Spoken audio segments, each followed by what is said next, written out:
Hi hello வணக்கம் நண்பர்களே. இது உங்கள் டெப்த் தமிழ். இன்னைக்கு நம்ம 2021ல ரிலீஸ் ஆன பியாண்ட் ஈவில் என்ற ஒரு கொரியன் டிடெக்டிவ் சீரிஸோட வீடியோ போட ஒரு நாள் டிலே ஆயிடுச்சுல்ல. ஆனா படம் போடலனா கூட விட்டுருவீங்கன்னு நினைக்கிறேன். சீரிஸ் டிலே ஆயிடுச்சுன்னா கொன்றுவீங்க போலயேங்க. வேணாங்க. ஆல்ரெடி இதுல வர கொலைவே சால்வ் பண்ண முடியாம அவனுக்கு மண்டை காயுது. இதுல நம்ம ஒரு பூகம்பத்தை கிளப்ப வேணாம். வன்முறை வீடியோவோட இருக்கட்டும். சரிங்களா? அதாங்க டிலே ஆயிடுச்சுல்ல. அதை ஈடு கட்டுறதுக்கு 9, 10ன்னு 2 எபிசோடையும் ஒரே வீடியோல பாத்துற போறோம். இன்ட்ரோ இல்லாம ஸ்ட்ரைட்டா ஸ்டோரிக்குள்ள போற செக்மெண்ட்டை வீடியோவோட டியூரேஷன் லைன்ல கொடுத்துருக்கேன். வேணும்ன்றவங்க யூஸ் பண்ணிக்கோங்க. போன எபிசோடோட கில்லரே மாட்டிக்கிட்டான். இதுக்கு மேல என்ன கதை இருக்க போகுது? அவ்வளவுதான், எல்லாம் முடிஞ்சு போச்சுன்னு நிறைய பேர் நினைச்சிருப்பீங்க. நானே அப்படிதான் நினைச்சேன். ஆனா இனிமேல் தான் கடந்த 8 எபிசோட பீட் பண்ற அளவுக்கு மர்மத்தையும் அதுல ஒளிஞ்சிருக்க ட்விஸ்டையும் நம்ம பார்க்கவே போறோம். அதுக்கு முன்னால போன எபிசோட்ல நம்ம என்ன பார்த்தோம்? கடந்த 20 வருஷமா பல பெண்களை கொடூரமா கொலை பண்ணி அவங்க கையை வெட்டி கொலை பண்ண கொடூர சைக்கோ சீரியல் கில்லர் ஓனர் தான். சொந்த பொண்ணையே கொண்டிருக்கானா பாத்துக்கோங்க. அவனை சீனியரும் ஜூனியரும் சேர்ந்து அரெஸ்டே பண்ணாலும் அவன் வீட்டு தோட்டத்துல கிடைச்சது என்னமோ அவன் பொண்ணோட பாடி மட்டும்தான். அவனால கொல்லப்பட்ட மீதி பெண்களோட பாடியும் கெச்சாதானங்க நடந்தது சீரியல் கொலை. அதுல அவன் தான் கொலைகாரன்னு ப்ரூவ் பண்ண முடியும். அரெஸ்ட் பண்ணி உண்மையை சொல்றான்னா தலைகீழா நின்னாலும் கன்ஃபஸ் பண்ண மாட்டேன்னு ஒத்த கால்ல நின்னா. இருந்தாலும் நம்ம ஆளுங்க ஓனருக்கு பின்னணியில இருந்த பிளாஷ்பேக்கை புடிச்சிட்டாங்க. 20 வருஷத்துக்கு முன்னால ப்ராஸ்டியூட்டா இருந்தா அவன் பொண்டாட்டி. ஓனரை ஏமாத்திட்டு போயிடுச்சுன்னு பொண்டாட்டி மேல இருந்த கோவத்துல தான் கடைக்கார பொண்ணுல ஆரம்பிச்சு அவன் பொண்ணு வரைக்கும் கொண்டிருக்கான். எண்ட் ஆஃப் த டே அவங்க பொண்டாட்டி எங்க இருந்தாலும் அவங்கள தேடி கண்டுபிடிச்சு கொல்லணுன்றதான் வெறி. ஆனா விதி இவனுக்கு அந்த குடுப்பனை இல்ல. ஒரு வருஷத்துக்கு முன்னாலே ஓனர் பொண்டாட்டி ஒரு கார் ஆக்சிடென்ட்ல இறந்துட்டாங்க. இருந்தும் சீனியர் ஜூனியர் ஒரு தந்திரமான வேலையை காட்டி உன் பொண்டாட்டி இன்னும் சாவலப்பா, உயிரோட தான் இருக்கா, இப்பவாச்சும் உண்மையை சொல்லுன்னு அவனை ஊசி போட்டதும் ஓனர் ஒரே போடா போட்டான். இங்க பார்ப்பா சீனியர், மத்த பொண்ணுங்களை வேணா நான் கொண்டிருக்கலாம், ஆனா உன் தங்கச்சியை கொண்டது நான் இல்ல. ஆனா உன் தங்கச்சி எங்க இருக்கான்னு எனக்கு தெரியும். நீ உயிரோட இருக்க என் பொண்டாட்டியை மட்டும் என்கிட்ட கூட்டிட்டு வா. உன் தங்கச்சி எங்க இருக்கான்னு நான் சொல்றேன் அப்படின்ட்டான். செத்தவளை உயிரோட கூட்டிடுவான்னா எப்படிங்க கூட்டின்னு வர முடியும்? ஓனர் ஒவ்வொரு ஸ்பாட்டா சொல்லி மத்த பெண்களோட பாடியை தோண்டி எடுத்தாலும் சீனியரோட தங்கச்சி மட்டும் இன்னைக்கு எச்சப்பாடு இல்ல. அத்தை என்னடா பண்றதுன்னு சீனியர் யோசிச்சுட்டு இருக்கப்போ சம்மந்தமே இல்லாம ஸ்டேஷன்ல அடிச்சு வச்சிருந்த ஓனர் தற்கொலை பண்ணிட்டு இறந்துட்டான். சாவறதுக்கு முன்னால வேற செவுத்துல அவன் ரத்தத்தாலேயே மறுபடியும் சீனியர் உன் தங்கச்சி நான் கொல்லலன்னு எழுதி வச்சுட்டு செத்தான். அதோட எபிசோட முடிச்சாங்கல்ல. இவன் சீனியர் தங்கச்சி எதுவும் பண்ணலனா சீனியர் தங்கச்சியை யாரு என்ன பண்ணா, இப்ப அவ எங்க இருக்கா, அதுக்கு பின்னால இருக்க மர்மம் என்ன, அதுல இருந்து வெளியே வர போற ட்விஸ்ட் எல்லாம் என்ன, அதை தாங்க இனி வர போற எபிசோட்ல பார்க்க போறோம். கடந்த 8 எபிசோட்ல சீனியர் கேரக்டர்ல நம்ம என்னெல்லாம் பார்த்தோமோ இனிமேல் அதை அப்படியே ஜூனியர் கேரக்டர்ல பார்க்க போறோம். புரியல? உள்ள வந்து பாருங்களேன், உங்களுக்கே புரியும். போலாமா? 9வது எபிசோட ஓபன் பண்ணா ஓனர் சூசைட் பண்ணிட்டு சேர்த்து ஒரு வாரம் ஆச்சு. ஜூனியரோட அப்பாவான டிசி பிளான் படி இந்த கேஸ்ல கில்லரை பிடிச்சது ஜூனியர் தான். அப்படின்னா அவன் தானே இந்த கேஸ்ல ஹீரோன்னு கணக்கு. எல்லாம் செட் பண்ணி வச்சு அவன் கில்லரை பிடிச்சதுனால அவனுக்கு ப்ரொமோஷன் கொடுக்கறதுக்காக கூப்பிட்டு வச்சு பேசிட்டு இருந்தா. இவ்வளோ நாளா 6வது விக்டிமோட மேட்டர்லாம் அமுக்கினி மாதிரி இருந்தவங்க இப்ப வாயை திறந்து அவன் பண்ண தப்ப கன்ஃபஸ் பண்றான். சார், என்னோட சுப்பீரியர்கள்லாம் தெரியாம கில்லரை பிடிக்க நான் தான் சார் ஒரு ஸ்டிங் ஆபரேஷனை 6வது விக்டிம் வச்சு நடத்தினேன். அது தப்பா போய் தான் அவன் இறந்துட்டா. இதுக்கு நீங்க என்ன தண்டனை கொடுத்தாலும் ஓகே, நான் ஏத்துக்கிறேன்றான். அட நீ என்னப்பா தேடி வந்த தேவதையை தெருவிலே நிக்க வச்சு அனுப்புற? அந்த கேஸே முடிஞ்சு போச்சு. இப்ப யார் இதெல்லாம் உங்ககிட்ட கேட்டா? இந்த மாதிரி சின்ன சின்ன சீக்ரெட் ஆபரேஷன் பண்ணாதானே கில்லரை பிடிக்க முடியும். நீ பண்ணதுல எந்த தப்பும் இல்ல. உனக்கு ப்ரொமோஷன் ரெடியா இருக்கு. ப்ரொமோஷனை வாங்கிட்டு ஸ்லோ மோஷன் வாக்குல நடந்து போய் கெத்து காட்டுவியா? என்னமோ பழைய கதெல்லாம் பேசிட்டு இருக்க அப்படின்னு இந்த சைடு இருந்தா அவனுக்கு எவ்வளவு அட்வைஸ் பண்ணாலும் இல்லங்க, நான் பண்ணது தப்பு, எனக்கு ப்ரொமோஷன்லாம் வேணாம். இந்த சட்டப்படி ஒரு ஆபீசர் அவரோட அதிகாரத்தை துஷ்பிரயோகம் பண்ணி அதனால ஒரு உயிர் போயிடுச்சுன்னா என்னென்ன தண்டனை கொடுக்கலான்னு ஒரு லிஸ்ட் இருக்குல்ல, அதுல நீங்க எதை கொடுத்தாலும் ஓகேன்னு தண்டனை வேணும்னு அடம் பிடிக்கிறான். அட என்னடா இவன் கூட மல்லா போச்சுன்னு அதிகாரிகள்லாம் தலையில கையை வச்சுட்டு உட்கார்றப்போ இங்க சீனை கட் பண்ணா இன்னையோட ஓனர் தற்கொலை பண்ணி இறந்து போய் 3 மாசம் ஆயிடுச்சுங்க. நைட் டைம் சீனியர் ஓனர் வீட்டுக்குள்ள உட்காந்து ஒரு வீடியோ ஃபுட்டேஜை பார்த்துட்டு இருக்காரு. இந்த வீடியோ எடுக்கப்பட்டது 2000லங்க. இப்ப சீனியரோட அம்மா உடம்பு சரியில்லாம படுத்தபடிக்கா இருக்காங்கல்ல. அப்ப அவங்களுக்கு உடம்பு சரியில்லை. அந்த டைம்ல சீனியரும் ஊர்ல இல்லையா. ஓனர் தான் அடிக்கடி சீனியரோட அம்மாவை கண்ணு கருத்துமா பாத்துக்கிறான். சீனியர் எப்ப ஊருக்கு வந்தாலும் உன் அம்மாவனை எப்படியெல்லாம் பாத்துக்கிட்டேன்னு காட்டுறதுக்காக அதை ஓனரே தான் வீடியோவாகவும் ரெக்கார்ட் பண்ணி வச்சிருக்கான். அதை இப்ப சீனியர் பாத்துட்டு இருக்காரா. சீனியரோட அம்மா பொண்ணும் போயிட்டா, பையனும் இல்லைன்னதும் ஒரு மாதிரி மன உளைச்சல் ஆயிட்டாங்க. சோ ஓனர் கிட்ட, நீ ஏன் அடிக்கடி இங்க வந்து டைம் வேஸ்ட் பண்ற, நீ வேற கன்ஸ்ட்ரக்ஷன் வேலையில பிஸியா இருக்கல்ல, போய் அதை பாருன்னு சொல்ல. என்ன மேட்ரோங்க, உனக்கு கன்ஸ்ட்ரக்ஷன் வேலை இருக்குல்லன்னு சீனியர் அம்மா ஓனர் கிட்ட சொன்னதை பல வாட்டி ரீவைண்ட் பண்ணி பண்ணி பண்ணி பண்ணி பார்த்த சீனியர் இப்ப இருக்கிறது ஓனர் வீட்டுல தானே. ஓனர் வீட்டு தரைய சுத்தியால அடிச்சு உடன்னு உடைகிறாரு. ஏன்னா இவரோட தங்கச்சியோட பாடி இன்னும் கிடைக்கல. ஒருவேளை சீனியர் அவன் வீட்டு தரையில தங்கச்சியை குழி தோண்டி புதைச்சிருப்பானோ பண்ணிடணும்ன்ற எண்ணத்துல தரைய உடைச்சிட்டு இருக்காரு. அந்த கேப்ல நமக்கு சீனியர் தங்கச்சியை பத்தின ஒரு சின்ன சின்ன விஷுவல்லாம் காட்ட சொல்லவே வேணாம். சீனியர் தங்கச்சி சீனியர் மேல கொல்ல பாசமா இருந்திருக்கா. அவ கையில ரெட் கலர் கல் பதிச்ச ஒரு மோதிரத்தையும் போட்டிருக்கா. சீனியர் தரையவே ரப்பி சாகினாலும் தங்கச்சி கச்சப்பாடு இல்ல. இங்க இப்படி போயிட்டு இருக்க அங்க சீனியரோட ஸ்டேஷன் போனா கேஸ்ல குற்றவாளின்னு ஒருத்தவன புடிச்சாங்க. ஒருவேளை குற்றவாளி உயிரோட இருந்திருந்தா கேஸ் கோர்ட்டு ஜட்ஜ்மெண்ட்னு ப்ராசிக்யூஷன் வரைக்கும் போயிருக்கும். அவன் தான் இறந்துட்டான்ல.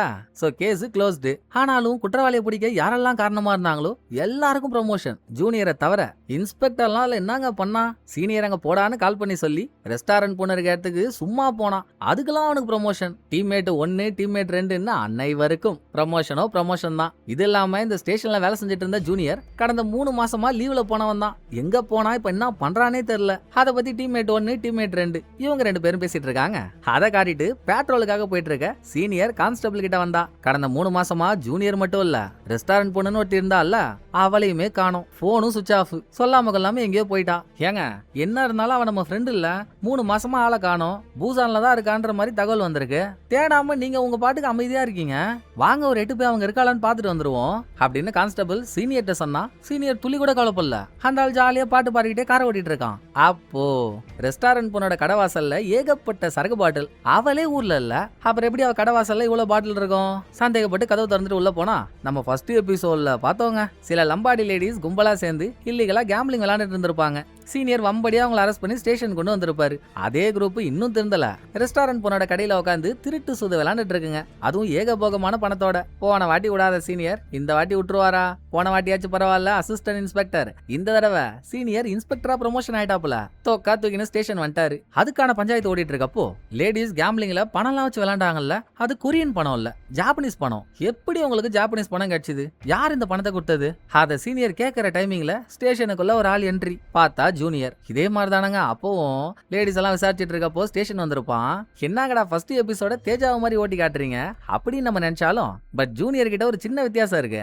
இதுக்கு முன்னால ஜூனியர் ஃபர்ஸ்ட் டைம் என்ட்ரியை போடுறப்போ வழிச்சு வாரின கூந்தல் நீட்டான லுக்குன்னு ஆளே பார்க்க பெர்ஃபெக்ட்டா இருந்திருப்பான். வழிச்சு வாரின கூந்தல் நீட்டான லுக்குன்னு ஆளே பார்க்க பெர்ஃபெக்ட்டா அபூர்வ அம்பி மாதிரி இருந்திருப்பான். இப்போ என்னடானா கலைஞ்ச தலைமுடி ரகடான பேசுன்னு அடுத்த தலைமுறை அன்னியன் மாதிரி இருக்காங்க. இவ்வளவு நாள் இல்லாம இப்ப ஏன் திடீர்னு என்ட்ரியை போட்டான்? அவன் பின்னணியில என்ன கதை இருக்கோ தெரியல. வந்துட்டா நான் வைக்க போற மாட்டியா அப்படின்னு சீனியர் ஜூனியரை வாட்ச் பண்ணிட்டு இருக்கப்போ வக்காலி ஒரே டைம்ல எல்லாரோட செல்லுக்கும் ஒரு மெசேஜ் ரிசீவ் ஆகுது. ரிசீவ் ஆயிருக்கிறது ஒரு வீடியோ ஃபுட்டேஜுங்க. இந்த வீடியோ ஃபுட்டேஜை இன்ஸ்பெக்டர் அவன் ஸ்டேஷன்ல உட்காந்து பாத்துட்டு இருக்கான். 3 மாசத்துக்கு முன்னால கரெக்டா எந்த டேட்ல நவம்பர் 20, 2020 அந்த டேட்ல தான் ஜெயில இருந்த ஓனர் தற்கொலை பண்ணிட்டு இறந்திருப்பான். அவனை வைலண்ட் கிரைம் டிபார்ட்மெண்டோட பில்டிங் செல்ல வச்சிருந்திருப்பாங்க. சாவு நடந்த அன்னைக்கு அந்த பில்டிங்கை சுத்திங்க ரெஸ்டாரண்ட் பொண்ணு கையில கத்தியோட வள வந்திருக்கா. பக்கத்துல இருக்க ஏதோ ஒரு காரோட டேஷ்போர்ட் கேமரால ரெக்கார்ட் ஆன ஃபுட்டேஜ் தான் இது. இவ்வளவு நாளா இந்த ஃபுட்டேஜ் ஏன் வெளியே வரலன்னு தெரியல. இப்போ ஒரு அன்னோன் சோர்ஸ் மூலியமா வெளியே வந்திருக்கு. இவன் அங்க போயிருக்கான்னா அதே டைம் ஓனரும் இறந்திருக்கான். மேபி ஓனரோட சாவுக்கும் இவளுக்கும் சம்பந்தம் இருக்கும்ல. நியாயமா பார்த்தா ஃபுட்டேஜ் வந்ததுக்கு அப்புறம் ரெஸ்டாரண்ட் பொண்ணு எங்க இருக்கான்னு தேடி கண்டுபிடிச்சு இதை பத்தி அவகிட்ட விசாரிக்கணும். அப்படிதானே? ஆனா ரெஸ்டாரண்ட் பொண்ணு அதுக்கு வேலையே வைக்கலங்க. அவளே வாண்டடா வைலண்ட் கிரைம் டிபார்ட்மெண்ட்டுக்கு விசாரணைக்காக வந்துட்டா. லேடி காப் தான் ரெஸ்டாரண்ட் பொண்ண விசாரிக்கிறா. ஏமிமா இது ஓனரோட சாவு நடந்த அன்னைக்கு உனக்கு இந்த பில்டிங் பக்கம் என்ன வேலை? கையில கத்தி வேற வச்சிருக்க. எதுக்கு வந்தேன்னு கேட்டா பல்லு வேலைக்கு பகோடா சாப்பிட்டு போலான்னு வந்தேன். என்னங்க கேள்வி இது? வேற எதுக்கு வருவாங்க? ஓனரையும் அம்மாவை கொன்னுட்டான். எனக்கு அவன் மேல கோவம். அவனை போட்டு தள்ளலாம் தான் வந்தேன். சரி கொன்ட்டியான்னு கேட்டா எப்படி கொல்ல முடியும்? நீங்க தான் ஆபீசரை தவிர்த்து வேற யாரையும் அந்த பில்டிங் குள்ள விட மாட்டீங்களே. என்னால உள்ள போகவும் முடியல கொல்லவும் முடியலன்னு ரெஸ்டாரண்ட் பொண்ணு இவங்கள்ட்ட சொல்றா. ஆனா ரெஸ்டாரண்ட் பொண்ணு யோசிக்கிற அன்னைக்கு நடந்த பிளாஷ்பேக்லயோ கத்தியோட இவ போறப்போ அந்த கத்தி தவறி கீழே வந்துருச்சு. அதை திரும்ப எடுக்கிறப்போ யாரோ அந்த பக்கமா நடந்து வந்திருக்காங்க. அவங்கள பார்த்து பயந்து ஒரு ஓரமா ஒளிஞ்சுக்கிட்டா. வந்தாள் யாருன்னு நம்ம காட்டல. இதை வச்சு பார்த்தா ஸ்டேஷனுக்குள்ள அன்னைக்கு நைட்டு மர்மமா போன அந்த ஆள் தான் ஓனர் சாவுக்கு காரணமா இருப்பானோ? இதை நான் மட்டும் உங்கள்ட்ட கேட்கலங்க. சீரீஸ்ல எல்லாரோட எண்ணமும் அப்படிதான் இருக்கு. சரிம்மா அன்னைக்கு நைட் அங்க வந்திருக்க. அங்க என்ன ஆச்சோ? அதோட ஊரை விட்டு ஓட்ட. இவ்வளவு நாள் எங்க இருந்தனே தெரியல. இப்ப எதுக்காக சம்பந்தமே இல்லாம நீயா இங்க வந்திருக்க?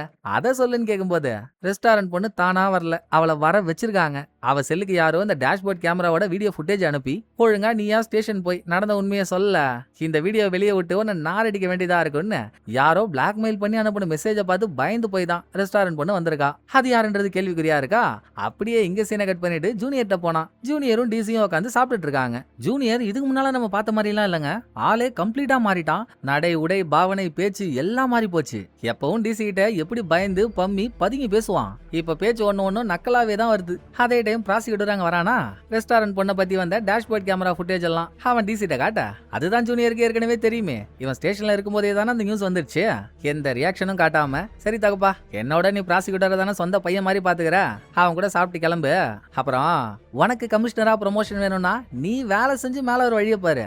என்ன தூக்கி விட்டு என் மூலியமா நீ மேல வர பாக்காத, சரியா? வரண்டா தகப்பான்னு கிளம்பிட்டான். அதோட ரெஸ்டாரண்ட் பொண்ணோட கடைக்கு வந்தா. எல்லா கேரக்டர்ஸும் கடையில தாங்க பட்டறைய போட்டிருக்கு. Lady cop, inspector, senior, constable, chief, restaurant பொண்ணு, டீம்மேட் 1, டீம்மேட் 2 இவங்க எல்லாம் கூடியிருக்கப்போ லேடி காப், எனக்கு ஒரு உண்மை தெரிஞ்சாகணும் ஜாமி, எனக்கு ஒரு உண்மை தெரிஞ்சாகணும். என்னதான் நடக்குதுங்க?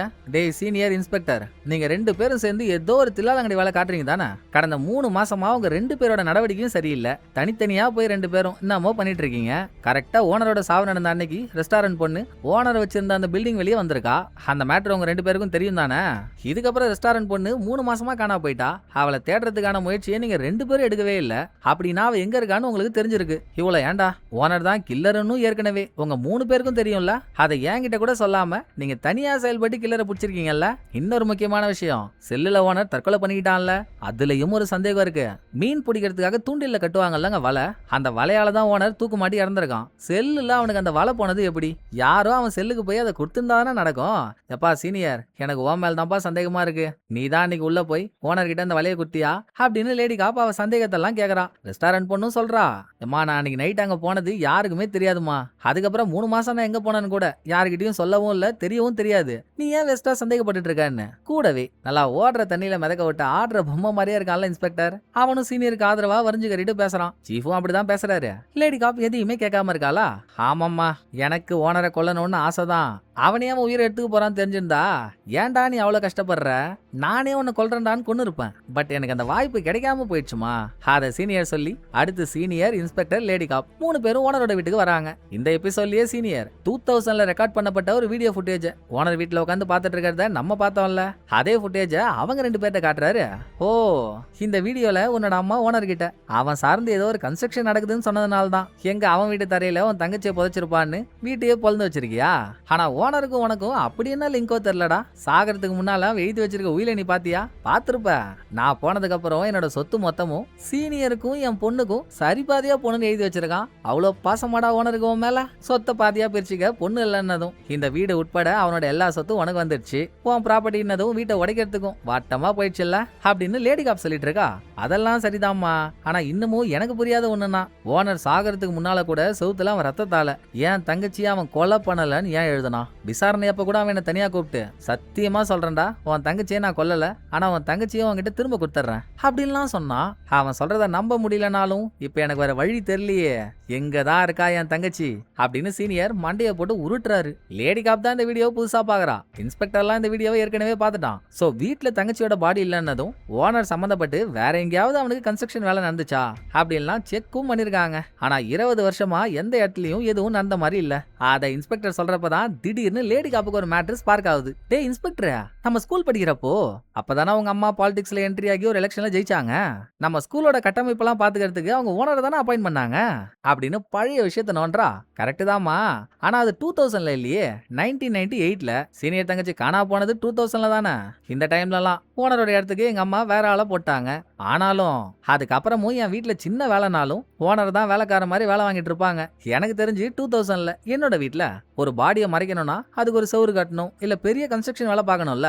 அப்படி எதுவும் நடந்த மாதிரி ஞாபகமே இல்ல. இதை இன்ஸ்பெக்டர் சொல்றப்போ இந்த பக்கம் சீனியர், அட பங்கு, உன் வீட்டுல எந்த வேலையும் நடக்காம இருந்திருக்கலாம், ஆனா நம்ம இடத்துல அடிக்கடி உங்க அம்மா சீனியரை விட்டு ஏதாச்சும் ஒரு வேலை பார்த்துக்கிட்டே இருப்பாங்க பாடுறா, அங்க அவன் செல்லாக்கிட்டுமா வேலையை காட்டியிருந்தா அப்படின்னு சீனியர் ஒரு இடத்த பத்தி சொல்றாரு. என்ன இடம்னு லேடி காப்புக்கே புரியல. அதாமா 20 வருஷத்துக்கு வருஷத்துக்கு முன்னால என் தங்கச்சி காணா போன அன்னைக்கு நைட்டு நானும் இன்ஸ்பெக்டரும் எங்க பதுங்கி இருந்தோமோ அடிக்கடி அங்கதான் ஜாலியா போய் சரக்கு என்ஜாய் பண்ணுவோம். அந்த இடத்த பத்தி தான் சொல்றேன்னு சீனியர் சொல்ல, இப்ப அந்த இடம் பொலிட்டீஷியன் பேர்லயே இல்ல. சீனியர் தங்கச்சி காணா போன கொஞ்ச நாள்ல பொலிட்டீஷியனுக்கு அந்த இடம் செட் ஆகல. நம்ம ஃபேமிலிக்கே அது ஒரு சாபம் மாதிரி இருக்குன்னு அந்த இடத்த வேற யாருக்கோ வித்துட்டு இருக்காங்க. யாருக்குடான்னு கேட்டா சிஓன்னு ஒரு ஜீவன் சுத்திட்டு இருக்குமே அவனுக்கு தான் வித்துருக்காங்க. அடுத்து சிஓ கிட்ட பர்மிஷன் கூட வாங்கலாங்க. இடம் அவனோடது. அங்க போய் சர்ச் பண்ணணும்னா அவங்கிட்ட பெர்மிஷன் வாங்கணும்ல. வாங்காமலே சீனியர் அவர் டீமோட போய் அது ஒரு பெரிய கிரவுண்ட் மாதிரி இருக்கு. அங்க புடிச்ச இடத்துல எல்லாம் குழிய நோண்டிட்டு இருக்காரு. ஜூனியரும் வந்துடுறான். ஐய இவன் வந்தாலே ஏதாவது குட்டி கலவரம் பண்ணுவானே, இப்ப என்ன பண்ண காத்திருக்கான்னு தெரியலையேன்னு சீனியர் எதுவும் பேசாம அமைதியா குழி நோண்டுற வேலையை மட்டும் பாத்துட்டு இருக்காரு. சீனியர் நினைச்ச மாதிரியே ஜூனியர் ஆரம்பிச்சிடுறாங்க. என்ன சாரே தங்கச்சியோட பாடியை தேடிட்டு இருக்கீங்க போல, பாடி கிடைச்சா இப்பவாச்சு சரண்டர் ஆகிற ஐடியா இருக்கா அப்படின்னு அவன் ஒரு உள்கூத்த வச்சு கேட்டதும் ஏன் அப்படி கேட்கறான்றதுக்கான பிளாஷ்பேக். போன எபிசோட்லயே சீனியர் ஜூனியருக்கு சத்தியெல்லாம் பண்ணி கொடுத்தாருல்ல, என் தங்கச்சியோட பாடி கிடைக்கிற வரைக்கும் எனக்கு டைம் கொடுப்பா, பாடி கிடைச்சதுக்கு அப்புறம் இந்த ஓனர் பொண்ணோட வெட்டப்பட்ட விரல்லாம் நான் தான் எடுத்துட்டு வந்து வெளியே அவன் கடவாசல வச்செல்லாம் ஒத்துக்கிறேன், உன்கிட்டே வந்து சரண்டர் ஆயிடுறேன்னு. பட் போன எபிசோட் முடியறதுக்கு முன்னால ஓனர் செல்லுல தற்கொலை பண்ணிட்டான்ற நியூஸ் சீனியர் ஜூனியர் 2 பேருக்கும் போன்ல வந்துச்சா. அதோட அந்த சீனை முடிச்சிட்டாங்கல்ல. அதுக்கப்புறம் சீனியர் என்ன சொல்லிருக்காரு, அவள்தான் எல்லாம் முடிஞ்சிடுச்சு, நீ எங்க இருந்து வந்தியோ திரும்ப அங்கேயே போப்பா, அதுக்கான நேரம் வந்துடுச்சு அப்படின்னு ரெடி ஆக. ஏங்க நீங்க சொல்றத பார்த்தா நீங்க சரண்டர் ஆக போறீங்க போலியே, இன்னும் உங்க தங்கச்சியோட பாடி கிடைக்கலையேங்க, அதுக்குள்ள சரண்டர் ஆனா எப்படின்னு ஜூனியர் கேக்குறான். சரண்டரா? நான் ஏன் சரண்டர் ஆகணும், நான் என்ன தப்பு பண்ண, நான் எந்த தப்பும் பண்ணலையேன்னு சீனியர் பிளேட்டே மாத்திட்டாரு. யோ யோ யோ நல்லா பஞ்சமியில பிறந்த பச்சுவந்தி மாதிரி இருந்துகிட்டு நான் ஏன் அப்படி அநியாயத்துக்குன்னு கலர் மாறுற, நீ தானையா நீ பண்ண தப்பு ஒத்துக்கிட்டு சரண்டர் ஆகிறேன்னு எனக்கு சத்தியெல்லாம் பண்ணி கொடுத்த, இது தப்புயா, ஒழுங்கா சரண்டர் ஆயிடுன்னு ஜூனியர் கெஞ்சியும் கதறியும். டேய் நான் தப்பே பண்ணலான்ற, நீ சரண்டர் ஆகிற கதையை பேசிட்டு இருக்க, ஒழுங்கா கிளம்பி போடா, கல்ல எடுத்து கபாலத்தை திறந்துட போறேன் அப்படின்னு சீனியர் எதையோ சொல்லி நேக்கா நோண்டாரு. அதை சொல்லிதான் இப்ப பிரசன்ட்ல ஜூனியர் சீனியரை வெறுப்பேத்திட்டு இருக்கான். ஏண்டா அது நடந்து இவ்வளவு நாள் ஆகுது, இப்ப கூட நீ என்ன அரெஸ்ட் பண்ணதான் 3 மாசம் கழிச்சு இங்க வந்திருக்கியாடா, நடக்கிற கதையை பேசுறான்னு சீனியர் சொல்றப்போ பக்கத்துல வேற ஒரு இடத்துல குழி நோண்டிட்டு இருந்த கான்ஸ்டபிள் எதையோ உன்னை பார்த்துட்டு பதறான், கத்துறான், கூட்டத்தையே கூட்டுறான்.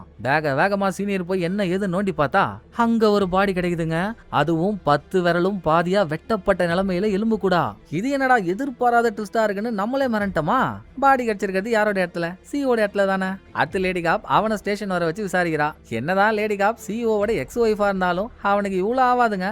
விசாரணை கூப்பிட்ட இடத்துல கொஞ்சிக்கிட்டே பேசுறான். டே இந்த கொஞ்சல் குலவெல்லாம் இருந்தா குலவி எடுத்து வாயிலே குத்துவேன், ஒழுங்கா மேட்ருக்கு வா, உனக்கும் ஓனருக்கும் பழக்கம் இருக்கா, அவன் அந்த இடத்துல போய் என்னெல்லாம் பண்ணுவான், உனக்கு அவனை எப்படி தெரியும் அப்படின்னு லேடி காப் கேள்வி கேட்டு அவன் என்ன எனக்கு ஒண்ணு விட்ட பங்காளியாங்க, சொந்த பந்தமா இருந்து தெரியறதுக்கு, எனக்கு அவனை ஒரு ஆளா தெரியும் அவ்வளவுதான், பழக்கம்லாம் இல்ல. ஆமா முதல்ல நான் ஒண்ணு கேக்குறேன், என் இடத்துல இருந்து பாடியை கண்டுபிடிச்சேன்றீங்களே அது பிரைவேட் ப்ராப்பர்ட்டின்னு உங்களுக்கு தெரியாது, யாரை கேட்டு நீங்க அங்க போய் சர்ச் பண்ணீங்க, சர்ச் பண்ண வாரண்ட் இருக்கா உங்கள்ட்ட, என்கிட்ட பெர்மிஷன் கேட்டீங்களா, இதுக்கு நான் உங்க மேல கேஸ் போட்டா என்ன ஆகும் தெரியுமா அப்படின்னு அவன் லேடி காப்பே அலற விடுறப்போ செல்போன்ல ஒரு செம்மையான ட்விஸ்ட் லேடி காப்புக்கு மெசேஜா வருது. கொஞ்ச நேரத்துக்கு முன்னால சிஓக்கு சொந்தமான அந்த இடத்துல ஒரு பாடியை மட்டும் தானே கண்டுபிடிச்சாங்க, அடுத்தடுத்து குழி நோன்றப்போ அங்க இருந்து பாடிஸா கிடைச்சுக்கிட்டே இருக்கான், கணக்கே இல்லாம பாடிஸ் கிடைச்சிருக்கு. ஆனா அதை சிஓ கிட்ட சொல்ல, இதுக்கு மேல உனக்கு மரியாதையே இல்லடா, ஒழுங்கா உன் இடத்த சர்ச் பண்றதுக்கான வாரண்ட்ல சைனை போடு, உனக்கு அப்புறமா இருக்கு கச்சேரி. அதை சொல்லி லேடி காப் சைன் வாங்கிட்டு கிளம்பிட்டா. இன்னமும் அந்த கிரவுண்ட்ல யாரோட பாடி எல்லாம் கிடைச்சதுன்னு தெரியல, கிடைச்ச எல்லா பாடிஸுமே எலும்பு கூட இருக்கு.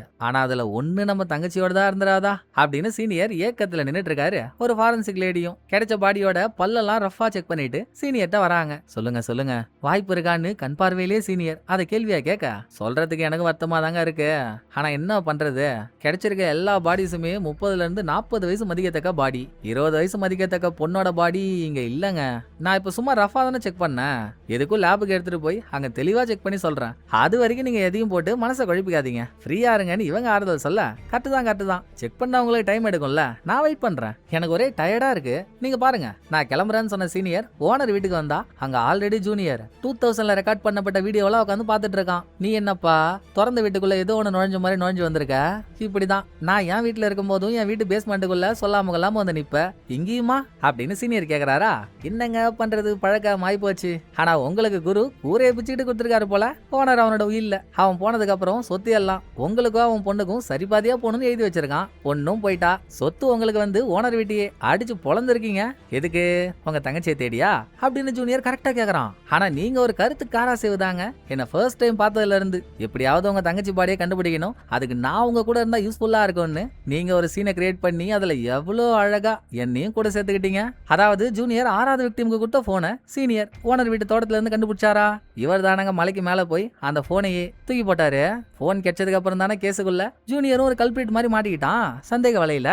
அந்த சந்தேகத்தை கிளியர் பண்ணி ஆகணும் தானே கில்லரை பிடிக்கணும்னு கங்கணம் கட்டிட்டு இருந்தான். போதா குறைக்கு சீனியர் ஓனர் வீட்டு வாசல்ல வச்ச வெட்டப்பட்ட அவன் பொண்ணோட விரல்லாம் எவனாவது கண்டுபிடிச்சி அவனா போலீஸ்க்கு இன்ஃபார்ம் பண்ணுவான்னு நினைச்சிட்டு இருக்கப்போ பாண்டடா ஜூனியரா சீனியர் வீட்டு வாசல்ல வந்து நின்னான். அவனை வச்சே எதிர்ச்சியா விரலை பார்த்து கண்டுபிடிச்ச மாதிரி சீனியரும் ஒரு ஆக்டிங்க போட்டாரு. சோ கில்லரையும் வெளியே கொண்டு வந்து உங்க தங்கச்சி பாடியையும் கண்டுபிடிக்க என்ன வச்சு காய நவுத்துனீங்க. நானும் மழுமட்ட மாதிரி அதெல்லாம் தெரியாம ஏமாண்டேன். இன்னமும் உங்களுக்கு தேவையானது கிடைக்கல, அதுக்குன்னு செல்லுல இருக்க ஓனரையே வாங்க பிளான் பண்ணி தற்கொலை பண்ண வைப்பீங்க அப்படின்னு புது பிட்ட போடா. எப்பவும் போலதானா ஆவுனா வருவ, எல்லாம் தெரிஞ்ச மாதிரி பேசுவ, ஆனா அதுல விஷயமே இருக்காது. இப்பவும் அப்படிதான் சொல்ற. எந்த அடிப்படையில நான் தான் ஓனரை தற்கொலை பண்ணிக்க வச்சேன்ற இத சீனியர் கேட்க, ஆமா நல்லா யோசிங்க. ஓனர் சூசைட் பண்ணிக்கிறப்போ வைல்ட் அண்ட் கிரைம் டிபார்ட்மெண்ட்ல எந்த ஒரு சிசிடிவி கேமராவும் ஒர்க் ஆகல. போலீஸால மட்டும் தானே அந்த கேமராவெல்லாம் ஆஃப் பண்ண முடியும். ரெண்டாவது யாருக்கும் தெரியாம ஓனர் செல்லுகிட்ட போன யாரோ ஒருத்தவங்க அவன் தற்கொலை பண்ணிக்கிறதுக்காக அந்த ஃபிஷிங் நெட்டையும் கூடவே அவன் பொண்டாட்டி செத்துட்டான்ற அட்டாப்சி ரிப்போர்ட்டையும் கொடுத்துருக்காங்க. அட்டாப்சி ரிப்போர்ட்டை பார்த்தவன் அந்த பேப்பரை மென்னு முழுங்கிட்டு இருக்கான். அவன் பாடியை செக் பண்ணும்போது வயிற்றுக்குள்ள இருந்த அந்த பேப்பரையும் எடுத்துட்டாங்க. அட்டாப்சி ரிசல்ட்டை யாராலங்க வாங்க முடியும்? போலீஸால மட்டும்தானே. எனக்கு தெரிஞ்சு நீங்க ஒரு போலீஸ் தான்னு நினைக்கிறேன். அப்ப கூட்டி கழிச்சு பார்த்தா கணக்கு கரெக்டா தானே வருது. ஆனா ஒண்ணுங்க, தப்பு பண்ணவன் தப்பிக்கலாம் முடியாது. தண்டனைக்கான காலம் தான் கொஞ்சம் தள்ளி போகும். கூடிய சீக்கிரம் அந்த கேஸுக்கான நியாயத்தை நான் வாங்கி கொடுக்காம விடவே மாட்டேன் அப்படின்னு ஜூனியர் சவால் விட்டு போறான். இதுக்கப்புறம் ஓடிட்டு இருக்க வீடியோ ஃபுட்டேஜ்ல தான் அம்மாவை பார்த்த சீனியர் அம்மா ஞாபகம் வந்து அவங்கள்ட்ட போனா தூக்கத்துல கூட இன்னமும் அவங்க பழைய ஞாபகத்தை சொல்லியே புலம்பிட்டு இருக்காங்க. ஐயோ என் பொண்ணு பணியில போயிட்டாலே, அவளுக்கு என்ன ஆச்சுன்னு தெரியலையே, என் பையன் வேற போயிட்டானே, அவனுக்கு என்ன ஆச்சுன்னு தெரியலையே, இப்படி எல்லாம் புலம்பிட்டு இருந்தவங்க தனக்கு பக்கத்துல ஓனர் இருக்கிறதா நினைச்சுக்கிட்டு வேணாண்டா டேய், என் வீட்டு பேஸ்மெண்ட்ல நீ எந்த கன்ஸ்ட்ரக்ஷனும் பண்ண வேணாண்டா, அந்த பாய்லர் எப்படி இருந்துச்சோ அப்படியே இருக்கட்டும்டா புட்டுறான்னு அறமயக்கத்துல ஒரு அமர்க்கலமான ட்விஸ்ட கொடுக்க சீனியருக்கே தெரியாது. சீனியர் தான் பல வருஷமா இந்த ஊர்லயே இல்லையே. நம்ம சொல்ற நம்ம வீட்டு பேஸ்மெண்ட்ல ஓனர் மூலியமா கன்ஸ்ட்ரக்ஷன் நடந்துச்சா? அடப்பாவமே, எனக்கு இது தெரியாம போச்சே அப்படின்னு தான் வீட்டு பேஸ்மெண்ட்டுக்கு போன சீனியர் அங்க இவர் இல்லாத டைம்ல ஹாலோ பிளாக் கல்லால புதுசா கட்டப்பட்ட செவுரு ஒண்ணு இருக்கும், அதை சுத்தியலால அடிச்சு ஒட்டச்சு நொறுக்குனாங்க. 21 வருஷமா சீனியர் தேடிட்டு இருந்த அவர் தங்கச்சியோட பாடி அந்த செவுத்துக்கு பின்னாலதான் இருக்கு. நமக்கே காட்டினாங்கல்ல, சீனியரோட தங்கச்சி கையில ரெட் கலர் கல் பதிச்ச மோதிரம் ஒண்ணு போட்டிருக்கிறத, அது செவுத்துக்கு பின்னால இருக்க எலும்பு கொல்லியும் இருக்கா. கன்ஃபார்ம் அது சீனியரோட தங்கச்சி தான். ஏமா சாமி, அண்ணன் உன்னை எங்கெங்கயோ தேடனம்மா, கடைசியில நீ அண்ணன் பக்கத்துலயோமா இருந்திருக்க, இவ்வளவு லேட்டா உன்னை கண்டுபிடிக்கிற மாதிரி ஆயிடுச்சேம்மா, என்ன மன்னிச்சுக்கமான்னு சீனியர் கண்ணீர் சிந்துறாரு. பின்ன எத்தனை வருஷம் தேடல், பக்கத்திலே இருந்து கண்டுபிடிக்க முடியலனா எப்படி இருக்கும்? சீனியர் அதை நினைச்சு ஃபீல் பண்ணிட்டு இருக்கப்போ இன்னொரு பக்கம் போலீஸ் டிபார்ட்மெண்டோட, அதாவது சீனியரோட சீஃப் ரெஸ்டாரண்ட் பொண்ணோட கடைக்கு போறாருங்க. எதுக்குன்னு தெரியல, அந்த கடையை விட்டு கொஞ்சம் தூரம் தள்ளி தான் ஜூனியரும் கார்ல உட்காந்து உள்ள போற சீஃப பாத்துட்டு இருக்கான். இதோட கடைக்கு உள்ள இருக்கால ரெஸ்டாரண்ட் பொண்ணு, அவளுக்கும் சீஃப பார்க்க பார்க்க பார்க்க ஒரே அல்லா இருக்கு. ஏண்டான்னா அதுக்கு பின்னணியில ஒரு ட்விஸ்ட். ஓனர் செல்லுல தற்கொலை பண்ணிட்ட அன்னைக்கு ரெஸ்டாரண்ட் பொண்ணு அந்த பில்டிங் பக்கம் போனா அங்க யாரோ நடந்து போனாங்கல்ல பில்டிங்குள்ள, அது வேற யாரும் இல்ல சீஃப் தான். இத பார்த்ததுக்கு அப்புறம் தான் ரெஸ்டாரண்ட் பொண்ணு எங்க இங்கேயே இருந்தா உண்மையை உளறிட போறோன்னு ஊரை விட்டே பயந்து ஓடி 3 மாசம் பதுங்கி இருந்திருக்கா. சீஃபுக்கும் தெரியும் போல இந்த பொண்ணு நம்மள பாத்துட்டான்னு. இந்த ஆள் வேற இப்ப தனியா வந்திருக்கானா, எங்க நம்மள ஏதோ ஒண்ணு பண்ணிட போறான்னு ரெஸ்டாரண்ட் பொண்ணு பக்கத்துல இருக்க கத்தியவே குறுகுறுன்னு பாத்துட்டு இருக்கா. ஏமா பொண்ணு, நீ 3 மாசமா பூசான்ல இருந்தான்னு சொன்னாங்க, நானும் பூசான்ல உன்னை எங்கெங்கயோ தேடி பார்த்தேன், போலீஸ் ரேடார்ல கூட மாட்டாம பதுங்குற அளவுக்கு இந்த டெக்னிக் எல்லாம் எங்கம்மா கத்துக்கிட்ட அப்படின்னு பேசிக்கிட்டே ரெஸ்டாரண்ட் பொண்ணோட கைய பிடிக்க போச்சுடான்னு அவன் மிரள்றப்போ வைல்ட் அண்ட் கிரைம் டிபார்ட்மெண்ட்டை சேர்ந்த 2 ஆபீசர்ஸ் இங்க வந்து நல்லா இல்லீகலா கடத்தப்பட்ட இடியாப்ப சட்டி மாதிரி இருக்காப்ல சீஃப், செல்லுல இருந்த ஓனரை தற்கொலைக்கு தூண்டின குற்றத்துக்காகவும் அவன் தற்கொலை பண்ணிக்கிறதுக்கு நீங்க காரணமா இருந்ததுக்காகவும் உங்களை அரெஸ்ட் பண்றேன்னு சீஃப் அரெஸ்ட் பண்றாங்க. மேட்ரு லேடி காப் மூலியமா சீனியர் காதுக்கு போக அந்த ஆளுக்கு ஒண்ணுமே புரியல. என்னடா இங்க தங்கச்சி கிடைக்குது, அங்க என்னடானா சீனியர் சம்பந்தமே இல்லாம அரெஸ்ட் ஆகுறான். அதை யோசிச்சுட்டு இருக்கா சீஃப் அரெஸ்ட் ஆகி போறத ஜூனியர் ரொம்ப கேஷுவலா பாத்துட்டு இருக்கான். எதன் அடிப்படையில சீஃப் அரெஸ்ட் பண்ணிருக்காங்கன்னா, ஸ்டேஷன்ல சீஃபோட ஆபீஸ் லாக்கர்ல ஓனரோட செல்லுகிட்ட போனவங்க அவங்கிட்ட என்ன அட்டாப்ஸ் ரிசல்ட்டையும் என்ன ஃபிஷிங் நெட்டையும் கொடுத்தாங்களோ அது ரெண்டும் கிடைச்சிருக்கு. அதை வச்சுதான் சீஃபா அரெஸ்டும் பண்ணிருக்காங்க. ஆனா யோசிச்சு பாருங்களேன், தப்பு பண்ண எவனாவது அந்த தடயத்தை கூடவே வச்சுப்பானா? அதுவும் இது தேவையே இல்லாத ஒண்ணுதானே.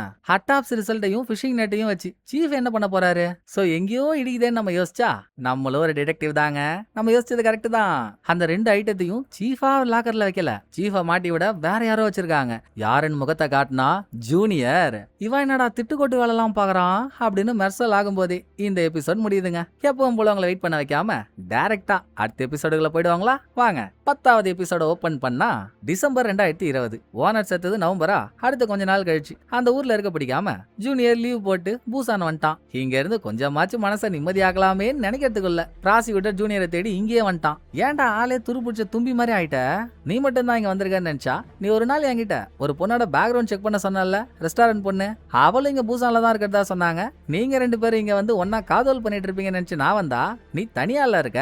இதெல்லாம் உனக்கு தலையெழுத்தாடா. கேஸ சால்வ் பண்ணிருக்க. ப்ரொமோஷன் வாங்கிட்டு ராஜா கணக்கா சுத்தாம இங்க வந்து அனாத ஆலமரம் புறம்போக்கு புளிய மரமா சுத்திட்டு இருக்க. அங்க பாரு, உன் கூட சேர்ந்து இருந்தவெல்லாம் சீனியர் உட்பட ப்ரொமோஷன் வாங்கிட்டு குஜாலா இருக்கானுங்க அப்படின்னு ப்ராசிக்யூட்டர் சொல்ல போய் தான் சீனியர் ப்ரொமோஷன் வாங்கிட்டாருன்றது ஜூனியருக்கே தெரியுது. என்னடா சொல்ற? ப்ரொமோஷன் வாங்கிட்டானா? எப்படான்னு ஜூனியர் அதிர்ச்சி ஆகிறான். பின்ன எல்லாரும் ஒன்ன மாதிரியா இருப்பாங்க?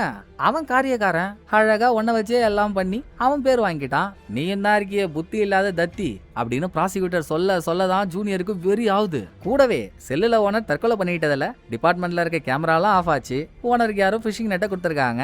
அவன் பொண்டாட்டி சம்பந்தப்பட்ட அட்டாப்ஸ் ரிசல்ட்டோட பேப்பரையும் கொடுத்து அதை அவன் முழுங்கி பாடியில கிடைச்சிருக்குல்ல. இதையும் சொன்ன ப்ராசிக்யூட்டர், உன் கூட இருக்க கூட்டாளி எப்படிப்பட்டவன்னு தெரிஞ்சு அவன் கூட இருக்கிறது இல்ல. காற்றாற்று வெள்ளத்துல தப்பிச்சு வந்த ஒருத்தவனை கரையோட்டில் நின்னவன் சமாளிக்க முடியாது ராஜா. அந்த மாதிரி ஒருத்தவங்க கூட நீ சேர்ந்ததே ஃபர்ஸ்ட் தப்பு.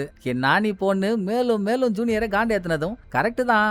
ஆரம்பத்துல இருந்தே சீனியர் நம்மள ஒரு யூஸ் அண்ட் த்ரோ கிளாஸா தானே யூஸ் பண்ணிருக்கான். ரைட்டு, கடைசி வரைக்கும் நம்ம சொங்கி போன சோனமுத்தனாவே இருந்தா எப்படி? வாங்கினதெல்லாம் திரும்ப கொடுக்கணும்ல. இனிமேல் சீனியர் நமக்கு இது வரைக்கும் என்ன பண்ணானோ அதை அவனுக்கு அப்படியே திரும்ப கொடுக்குறோம். யாரா சொன்னது கேம் முடிஞ்சிடுச்சுன்னு?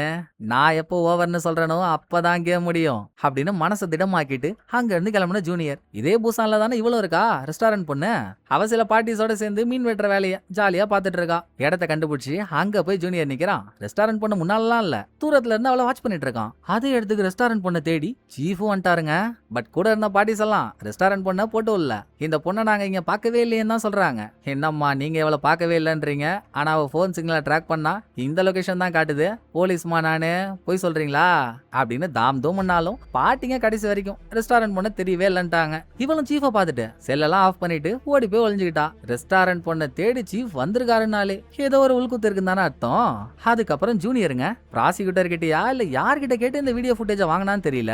ஓனர் செத்த அன்னைக்கு ரெஸ்டாரண்ட் பொண்ணு கத்தியோட அந்த பில்டிங்கை சுத்திட்டு இருந்தால, அங்க ஓரமா நிக்கிற கார்ல ரெக்கார்டான டேஷ்போர்ட் கேமரா ஃபுட்டேஜை வாங்கி போன எபிசோட்ல போலீஸ் பார்த்த ஃபுட்டேஜ்ல மட்டும்தான் அதுல ரெஸ்டாரண்ட் பொண்ணு மட்டுமே இருக்க மாதிரி தெரியும். ஆனா முதலா அதோட ஒரிஜினல் வீடியோவை பாக்குறதே ஜூனியர் தானே. அதுல முழு வீடியோவும் இருக்கு. சீஃப் அந்த பில்டிங் குள்ள போனதும் தெளிவா ரெக்கார்ட் ஆயிருக்கு. அதெல்லாம் ஆல்டர் பண்ணி கட் பண்ணி வெட்டி எடுத்த ஜூனியர் ரெஸ்டாரண்ட் பொண்ணு இருக்க வீடியோவை மட்டும் அவளுக்கு அனுப்பி ஒழுங்கா நீயே போய் நடந்த உண்மையெல்லாம் சொல்ற, இல்லனா நான் வீடியோ வெளியே விட்டுருவான்னு இவன் தாங்க ரெஸ்டாரண்ட் பொண்ணை பிளாக்மெயில் பண்ணிருக்கான். சோ அந்த பிளாஷ்பேக்கை முடிச்சிட்டு பிரசன்ட்டுக்கு வந்தா. ரெஸ்டாரண்ட் பொண்ணோட கடைக்கு வெளியே கார்ல ஜூனியர் உட்காந்துருக்கான். சீஃப் உள்ள போறாரு. கொஞ்ச நேரத்திலேயே வயலண்ட் கிரைம் டிபார்ட்மெண்ட் ஆளுங்க அங்க வந்து சீஃப் அரெஸ்ட் பண்றாங்க. அதை பார்த்துட்டு ஜூனியர் கிளம்புறானா.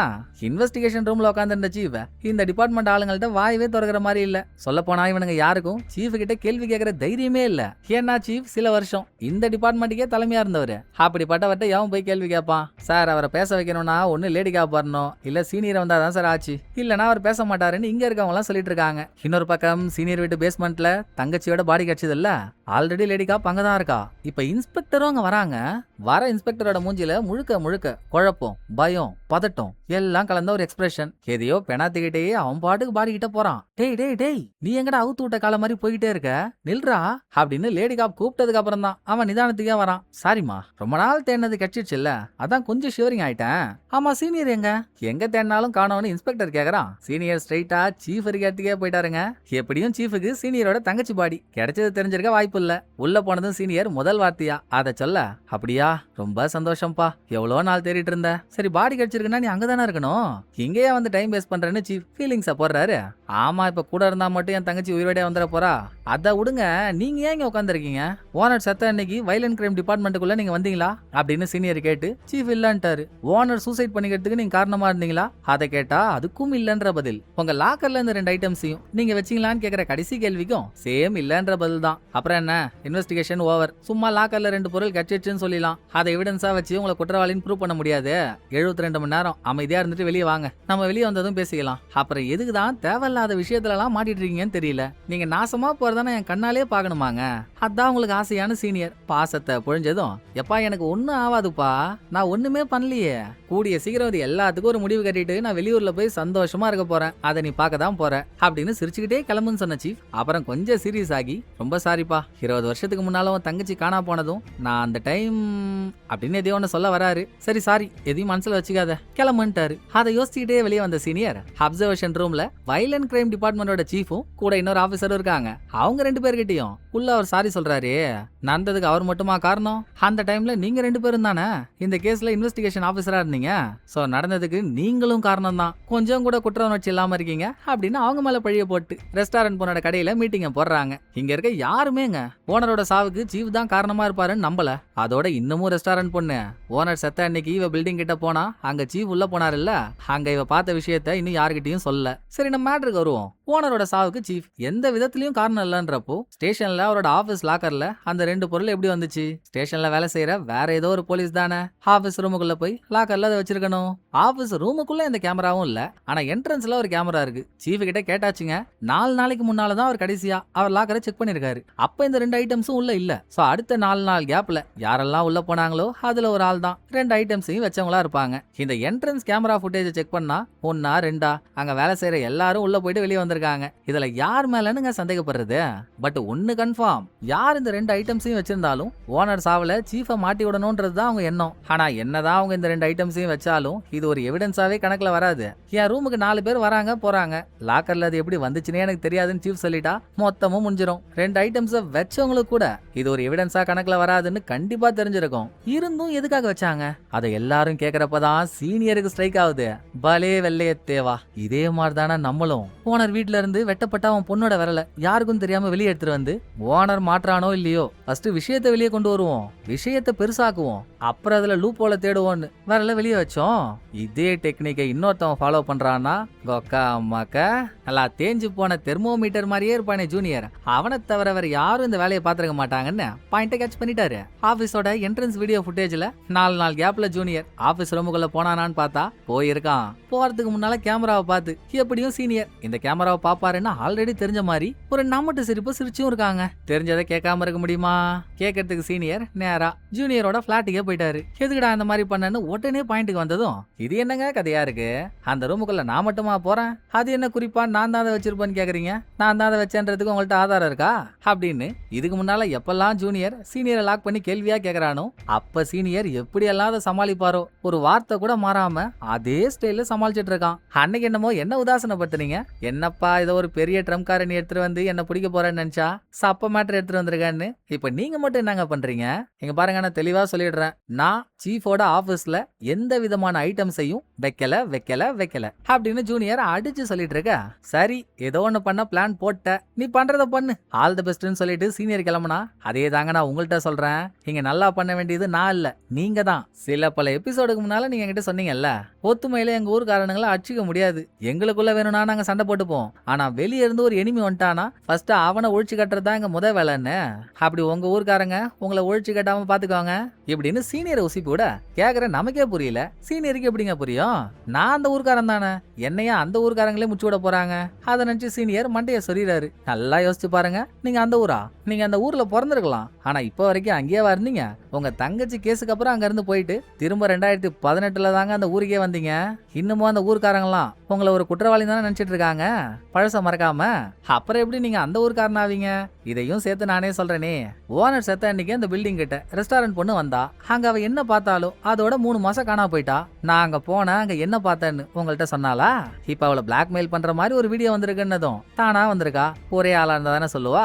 அப்புறம் கான்ஸ்டபிள் ஓனரோட பொண்ணு காணா போனா அன்னைக்கு நைட்டு அவன் கடைசியா ஓனர் பொண்ணை பார்த்திருக்கான். நீங்க அரெஸ்ட் ஆகிற வரைக்கும் அந்த உண்மை வெளியே வந்துச்சா? உங்க அரெஸ்ட பத்தி கூட ரிப்போர்ட்டருக்கு துப்பா கொடுத்தது கான்ஸ்டபிள் தான். நான் சீஃபோட ரூமுக்குள்ள போனது செக்யூரிட்டி கேமரால பதிவாயிருக்குன்னீங்களே, கான்ஸ்டபிள் அந்த ரூமுக்குள்ள போல, அது உங்க கண்ணில் பல்ல.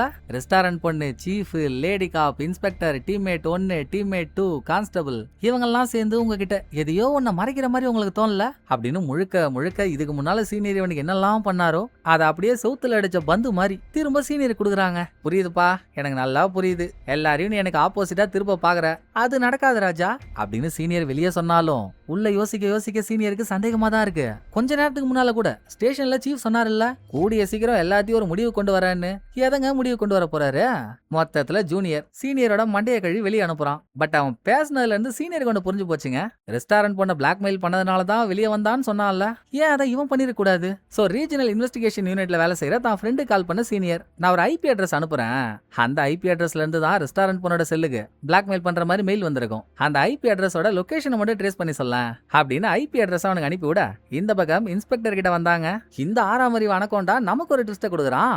பாத்ரூம்ல தனியா நிக்கிறாங்க, ஆள் யாரும் இல்ல. அவனுக்கு முன்னால ஒரு கண்ணாடி, அந்த கண்ணாடியை பார்த்துக்கிட்டே 20 வருஷத்துக்கு முன்னால நடந்த ஒரு பிளாஷ்பேக் யோசிக்கிறான். பிளாஷ்பேக்ல சீனியரோட தங்கச்சி, இவன் ஆள் போதையில இருக்கான் போல. இவங்கிட்ட ஏதோ ஒரு சண்டை போட்டு நைட் டைம்ல நான் கிளம்புறேன்னு தனியா போகுது. நீ இப்படியே சண்டை போட்டுட்டு இருந்தா நான் அவனை கூப்பிடலாம் மாட்டேன், போறதுனா போ அப்படின்னு இன்ஸ்பெக்டர் சொல்லிட்டு இருக்கானா. அதே இடத்துல மான்லாம் இருக்கு. பிளாஷ்பேக்ல போ போ போன்னு இவன் சீனியர் தங்கச்சியை துரத்தினாலும் இப்ப பிரசன்ட்ல ஒரு விதமான பயந்த முகத்தோட, வேணாண்டா இன்ஸ்பெக்டர், அவளை போக விடாத, நிறுத்து நிறுத்து நிறுத்துன்னு பெணாத்திட்டு இருக்கான். இதுலயே அவன் கண்ணெல்லாம் காரப்பொடிய தூண மாதிரி சவந்து போச்சு. இந்த நேரம் பார்த்தா பொலிட்டீஷியன் இங்க வரணும். பையனோட நிலைமைய பார்த்துட்டு, முன்னொரு காலத்துல இவனுக்கு இந்த மாதிரி ஆகும் போல, ஆஹா என்னடா திரும்ப அதே மாதிரி வந்து நிக்கிற அப்படின்னு இன்ஸ்பெக்டரோட டேபிள் எல்லாம் போய் செக் பண்ணா, இவன் தான் அடிக்கடி மான் டிராயிங் வரைவான்ல, டேபிள் மொத்தமும் மான் டிராயிங்கா இருக்கு. இது சரிப்பட்டு வராதரான்னு பொலிட்டீஷியன் ஏதோ ஒரு முடிவு எடுக்குது. அது என்னன்னு காட்டுறதுக்குள்ள அங்க சீனியர்ட்ட போனா ஐபி அட்ரஸ் எந்த லொகேஷன்ல இருந்து வந்துச்சுன்னு கண்டுபிடிச்சிட்டாரு. கிட்டத்தட்ட ஜூனியர் எந்த பிளாட்ல தங்கியிருக்கானோ அதுக்கு பக்கத்துல இருக்க ஒரு காஃபி ஷாப்போட லொகேஷன் தான் காட்டுது. அப்ப அவனா தானே இருப்பான். இன்னும் சிசிடிவி கேமராலாம் செக் பண்ணி அதை அவன் தானான்னு கன்ஃபார்ம் பண்ணல. அதை பார்த்தா என்ன பார்க்கலனா என்ன, அவனாதாமா இருப்பான். நீ அப்படி எங்க என்னதான் பாத்தியோ அதை சொல்ல, கண்டவெல்லாம் என்ன கலாய்கிறாமா. ஒருவேளை நீ பார்த்த ஆள் கூட ஓனரோட சாவுக்கு காரணமானவனா இருக்கலாம், தயவு செஞ்சு சொல்லுன்னு சீனியர் கேட்டதும், சேச்சா அவர்லாம் அப்படி பண்ண மாட்டாருங்க, அப்படியே பண்ணா மட்டும் என்ன தப்பு, ஓனரையும் அம்மாவை கொன்னவன் உன் தங்கச்சியை கொன்னவன் செத்தா சாப்பிட்டு கூட, ஆனா நான் பார்த்தால் கண்டிப்பா அதை பண்ணியே இருக்க மாட்டாரு. இப்படி நீ கொடுக்குற பில்டப்லயே யாரா இருந்தாலும் கண்டுபிடிக்க மாட்டாங்க. சீனியரும் கண்டுபிடிச்சிட்டாரு. ஓ அப்ப நீ அங்க சீஃபை தான் பாத்திருக்கியா அப்படின்னு சீனியருக்கு இது தெரிஞ்சதும் செல்லுல இருக்க சீஃப் கிட்ட போனான். இன்னும் கொஞ்ச நேரத்துல சீஃப் ரிலீஸ் பண்ண போறாங்க. அதுக்குள்ள அங்க ஜூனியர் போறான். இவன் போனாலே போர்க்காலம் தானே, இப்போதைக்கு எதுவும் பண்ணல. சீனியர் கிட்ட கேஷுவலா பேசிட்டு இருக்கான், சீஃப் கிட்ட கேஷுவலா பேசிட்டு இருக்கான். அப்ப சீஃபை ரிலீஸ் பண்ண ஒரு ஆபீசர் வந்ததும் சீஃபோட பர்ஸ் போன்லாம் இந்த ஆபீசர் கையில இருக்கு. கதவை திறந்து ஒண்ணும்ல, அது வரைக்கும் கொஞ்சம் இதை போடுறான்னு ஜூனியர் கிட்ட பர்ஸையும் போனையும் கொடுத்ததுதான். அவனேக்கா பர்ஸ்ல ஒரு ஜிபிஎஸ் டிராக்கரை செட் பண்ணிட்டாங்க. சீஃபுக்கு அது தெரியாம பர்ஸையும் போனையும் வாங்கிட்டு கிளம்புறாரா. இவன் சீஃபா ஃபாலோ பண்ணிட்டே போறான். இந்த கேப்ல சீனியரும் சீஃப் ரிலீஸ் ஆனதுல இருந்து சீஃபுக்கு போன் மேல போனா அடிச்சுக்கிட்டே இருக்காரு. சீஃப் போனை எடுக்கவே இல்ல, கட் பண்ணிட்டே இருக்காப்புல. சீனியர் சீஃப் வீட்டு வாசலுக்கே வந்துட்டாருங்க. டாக்ஸியை புடிச்சு இறங்கி வீட்டுக்கு போயிட்டு இருந்த சீஃப் வீட்டு கிட்ட போறப்ப கூட சீனியர்ட்ட இருந்து கால் வருது, கட் பண்ணிட்டாரு. நிமிந்து பார்த்தா சீனியர் வீட்டு வாசல்ல இருக்காரா. அடடா இவன் விட்ட மாட்டான் போலியே, சரி வந்த வழியை பார்த்து அப்படியே ரிட்டர்ன் போவோம் அப்படின்னு ரிட்டர்ன் கிளம்பிட்டாரு. இதை ஜூனியர் எதிர்பார்க்கவே இல்ல, அவர் அங்கிருந்து கிளம்புவாருன்னு. சோ ஜூனியர் சீஃபை பிக்கப் பண்ணி பிடிக்க கொஞ்சம் லேட் ஆயிடுச்சா. ஜூனியரோட அப்பாவான டிசி எந்த ஆபீஸ்ல இருக்காரோ சீஃபும் அங்கதான் இருக்க மாதிரி ஜிபிஎஸ் டிராக்கர் காட்டுது.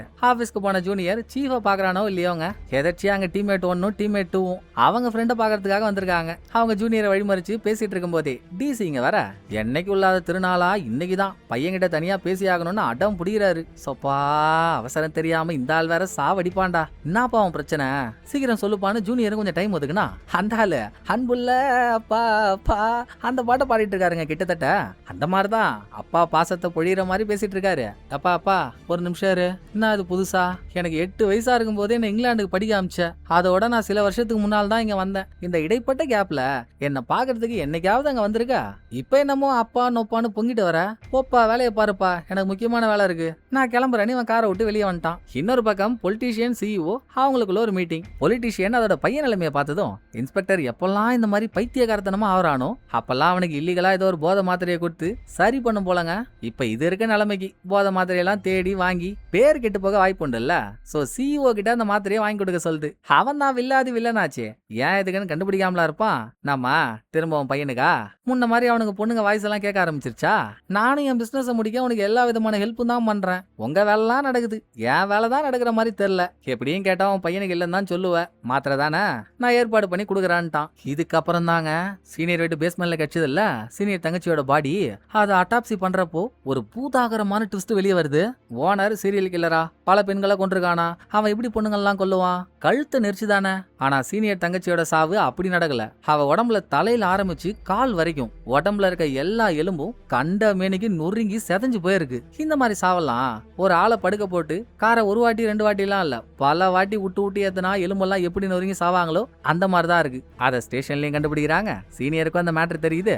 நேரா தங்கச்சியோட எலும்பு கூட எங்க வச்சிருக்காங்களோ அங்க போய் எலும்பெல்லாம் நொறுங்கி இருக்கிறத கண் கூட பாத்துட்டு இந்த டவுன் பஸ் ஏறின தவளை மாதிரியே ஒருத்தர் இருப்பானே ஓனர், அவன் அப்பவே நம்ம கிட்ட சொன்னான், சத்தியமாடா சீனியர், உன் தங்கச்சியை நான் கொல்லல, ஆனா உன் தங்கச்சியை நான் திரும்ப உன்கிட்ட கொடுத்துறேன், எனக்கு ஆக வேண்டியதை நீ பண்ணி கொடுன்னு. சோ அவன் சொன்ன மாதிரி உண்மையாவே அவன் இந்த கொலையை பண்ணலையோ அப்படின்னு சீனியருக்குள்ள ஏகப்பட்ட கேள்வி. இதுக்கெல்லாம் சீஃப் கிட்ட பதில் கேட்கலான்னு அவரு கால் பண்ணான். இவ்வளவு நேரமா போன் எடுக்கல. இப்ப சீனியர் கால் பண்ணதும் போன் அட்டன் ஆயிடுச்சு. கொஞ்ச நேரம் சீனியர் அவரா பேசிட்டு இதுக்கெல்லாம் பதில் சொல்லுங்கன்னு கேட்கும்போது அந்த பக்கம் இருந்து வார்த்தையே வரலங்க. மேலையும் கீழையும் மூச்சு அரைக்கிற மாதிரி தான் சவுண்ட் கேக்குது. அங்க என்னடானா யாரோ ஒருத்தவன் ஆள் நடமாட்டம் இல்லாத காரெல்லாம் ஸ்கிராப்பா போட்டு வச்சிருக்க ஒரு இடத்துல சீஃப் அடிச்சு மயக்கமாக்கிருக்கான். போனை அட்டன் பண்ணது கூட அவன் தான். அவன் மூஞ்ச நம்ம காட்டவே இல்ல. போனை கட் பண்ணிட்டான். சீனியர் மறுபடியும் கால் பண்ணா போனை ஸ்விட்ச் ஆஃபே பண்ணிட்டான். இன்னொரு பக்கம் ஜூனியர் தான். அவன் காருமே உள்ள என்ட்ரி ஆகுதுங்க. அதுக்குள்ள இந்த கல்பிரிட் சீஃப் தூக்கி அவன் கார்ல போட்டு காரோட லைட் எல்லாம் ஆஃப் பண்ணி ஒரு இடத்துல பதுங்கிட்டான். அடுத்து ஜூனியர் சம்பவ இடத்துக்கு வந்தா கீழே ஒரே ரத்தக்கரையா இருக்கு. அதுக்கு பக்கத்திலேயே சீஃப் அவர்கிட்ட ரெக்கார்ட் பண்ற பேனா ஒண்ணு வச்சிருந்திருக்காரு. அந்த பேனா கீழே இருக்கு. எடுத்து ஆன் பண்ணி கேட்டா யாரையோ பாக்கிறதுக்கு சீஃப் இங்க வந்திருக்காரு. பாக்குற ஆள் வரதுக்கு முன்னால பாட்டு பாடிட்டு இருந்திருக்காரு. அதெல்லாம் அங்க ரெக்கார்ட் ஆயிருக்கா. சடனா சீஃப் எதிர்பாராத டைம்ல வந்து பொத்துன்னு எவனோ ஒருத்தவன் சீஃப் அடிச்சிருக்கான். அது வரைக்கும் ஜூனியருக்கு தெரிஞ்சு உசாராவதுக்குள்ள காரை பதுக்கினவன் சருட்டுன்னு காரை எடுத்துக்கிட்டாங்க இருந்து கிளம்ப. ஜூனியர் இவன் காரை திருப்பி அந்த கார் நம்பரை பாக்கிறதுக்குள்ளங்க காரு கண்ணை விட்டு மறைஞ்சிருச்சு. ஆனாலும் கார் நம்பருக்கு முன்னால ஃபார் எக்ஸாம்பிளுக்கு TN32 BE இந்த மாதிரி எல்லாம் வார்த்தை இருக்கும்ல, அதை பார்த்துட்டான். கார் நம்பரை மட்டும் தான் நோட் பண்ணல. உதவி கேட்க ஆள் இல்லாம ஜூனியர் நேரா சீனியருக்கே கால் பண்ணிட்டான். சார் இந்த மாதிரி நான் சீஃபோட பர்ஸ்ல GPS ட்ராக்கர் எல்லாம் செட் பண்ணேன், அவரை ஃபாலோவும் பண்ணிட்டு இருந்தேன். கொஞ்ச நேரம் என் கண் பார்வை விட்டு மறைஞ்சாரு சார். டக்குன்னு யாரோ அவரை அடிச்சு ஹைஜாக் பண்ணி கூட்டு போறாங்க. நான் இப்போ இந்த லொகேஷன்ல தான் போயிட்டு இருக்கேன். என்ன ஆனாலும் சார் சீஃபை யார் கடத்தினானோ அந்த கல்பிரிட்ட பிடிக்காம நான் விடவே மாட்டேன். என் உயிரை கொடுத்தாச்சு அவனை பிடிச்சே தீருவேன் அப்படின்னு ஜூனியர் சொல்ல 3 வருஷத்துக்கு முன்னால சீனியருக்கு பார்ட்னரா ஒருத்தர் இருந்தான் பாருங்க. அவனும் இதே மாதிரி தானே, நான் குற்றவாளியை பிடிக்க போறேன், என்ன ஆனாலும் அவனை விட மாட்டேன், சீக்கிரம் வந்து சேருங்கன்னா அவன் குரலை கேட்ட மாதிரியே இருக்கு சீனியருக்கு. எப்பா ராசா சாமி, நீ தனியா போய் எதுவும் பண்ணாதப்பா, நான் உடனே அங்க வரேன், நான் வர வரைக்கும் வெயிட் பண்ணு, நான் வர வரைக்கும் கொஞ்சம் பத்திரமா இருன்னு கேரிங் எல்லாம் போட்டதும் ஜூனியருக்கு பேச்சே வரல. டேய் உன்கிட்ட தான்டா பேசுறேன், ஏதாச்சும் பேசுறா, நான் வர வரைக்கும் பத்திரமா இருறா அப்படின்னு சீனியர் அதையே திரும்ப சொல்லிட்டு இருந்தா. சரிங்க நான் பத்திரமா இருக்கேன், நீங்க வாங்கன்ட்டான். அதுக்குள்ள சீனியர் டிபார்ட்மெண்ட் கால் பண்ணி இவன் சொன்ன விஷயத்தெல்லாம் அப்படியே அவங்கள்ட்ட சொல்லிட்டு அப்புறம் நான் இன்னொரு போன் நம்பரையும் சொல்றேன், அதையும் ட்ராக் பண்ணி அந்த லொகேஷன் எனக்கு சொல்லுங்க, அவன் வேற யாரும் இல்ல என்னோட பார்ட்னர்ன்னு முதல் முறையா ஜூனியர் அவரோட பார்ட்னர்ன்னு சீனியரே ஒத்துக்கிட்டாருங்க. ரைட், இப்ப அதுவா முக்கியம், சீஃபுக்கு என்ன ஆக போகுதுன்றதானே முக்கியம். அந்த பதட்டத்தோடயே நம்ம பாத்துட்டு இருந்தா சீஃபை கடத்தினவன் எங்க போனானோ ஜூனியரும் அங்க போயிட்டான். காரை விட்டு இறங்குனதும் தோப்புன்னு ஒரு சவுண்டு. கல்பிரிட் ஒரு பாலத்துக்கு மேல இருந்து சீஃபை கீழே தூக்கி போட்டாங்க. போட்டு அவன் காரை எடுத்துட்டு போயிட்டான். ஜூனியருக்கு போன் பேசலாம் டைம் இல்லாம அடிச்சு புடிச்சு சீஃபுக்கு என்ன ஆச்சுன்னு பார்க்க ஓடுறான். கால் கட்டானதுல என்ன ஆச்சுன்னு தெரியாம சீனியருக்கு வேற மண்டை காஞ்சிருச்சா. காரோட ஆக்சிலேட்டர் மேல ஏறி நின்னவரு அவருமே ஸ்பாட்டுக்கு வந்தா சோ சேடங்க. அநியாயமா சீஃப் இறந்து போயிட்டாரு. சீஃப் நான் வந்திருக்கேன் சீஃப், எழுந்துறீங்க சீஃப், என்ன இப்படி பாதிலே விட்டு போயிட்டீங்கன்னா இதுக்கு மேல நான் என்ன சீஃப் பண்றது அப்படின்னு சீனியர் சீஃபை கட்டி புடிச்சு அழுதுட்டு இருக்க. ஜூனியர் சீனியரை கட்டுப்படுத்தி அவனுமே அழுதுட்டு இருக்கும் போதே எபிசோட் முடியுதுங்க. பாருங்களேன், நம்ம ஒவ்வொரு வாட்டியும் ஒன்னு முடிஞ்சிச்சுன்னு நினைக்கிறப்பலாம் திரும்ப புதுசா ஒன்னு ஆரம்பமாகுது. சீஃபை யாருங்க அநியாயமா கொண்டிருப்பா? சீஃபு கிட்ட ஏதோ ஒரு மர்மம் இருந்து அந்த மர்மம் வெளியே வந்துட கூடாதுன்றதுக்காக தானே இந்த கொலை நடந்திருக்கணும். அந்த மர்மம் என்னவா இருக்கும்? கவலையே படாதீங்க, அதையும் நான் தான் உங்கள்கிட்ட சொல்ல போறேன், சீக்கிரமா சொல்லிடுறேன். சோ இந்த எபிசோட் உங்களுக்கு பிடிச்சிருக்கும் நம்புறேன். அடுத்த ஒரு நல்ல எபிசோட்ல வந்து நான் உங்களை மீட் பண்றேன். இந்த வீடியோ உங்களுக்கு பிடிச்சிருந்தா லைக் பண்ணிடுங்க, எப்படி பண்ணிருக்கேன்றத மறக்காம கமெண்ட்ல சொல்லிடுங்க. தேங்க்யூ, டடா பாய்.